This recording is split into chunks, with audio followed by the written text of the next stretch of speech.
Seorang pengendara motor kedapatan membawa senjata api rakitan saat aparat kepolisian Polsek Rapocini menggelar operasi cipta kondisi menjaga keamanan menjelang malam pergantian tahun di Jalan Sultan Alauddin, Kota Makassar, Sulawesi Selatan. Usai kedapatan, pengendara tersebut diketahui berinisial JM, warga asal Kabupaten Goa, langsung digiring masuk ke ruang penyidik Polsek Rapocini Makassar untuk dilakukan pemeriksaan. Namun, dari hasil pemeriksaan, senjata rakitan tersebut dapat menggunakan peluru asli dengan ditemukannya 5 butir peluru aktif. Berdasarkan interogasi awal, pelaku yang sehari-harinya berprofesi sebagai petani ini mengaku membawa senjata tersebut untuk menjaga diri. Polisi juga masih menyelidiki asal-usul senjata ini, yang diakui oleh pelaku dibeli dari seorang berinisial AK 2 bulan yang lalu.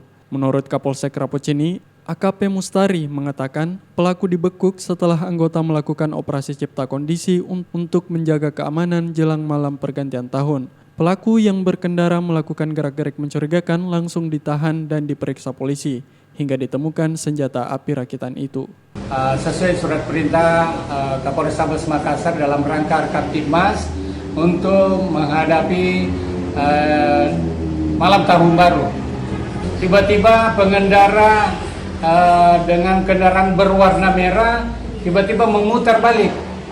Namun setelah memutar balik, anggota menghadang dan menahan kedua pengendara tersebut.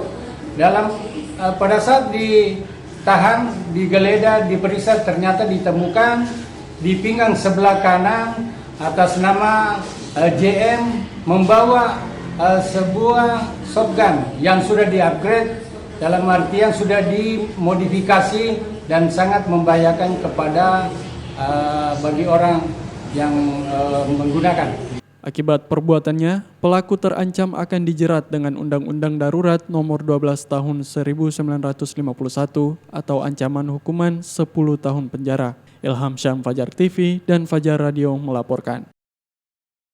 Terima kasih telah menonton. Jangan lupa subscribe, like, comment, and share. Saksikan terus informasi terbaru dengan menekan tombol lonceng hanya di channel Fajar TV.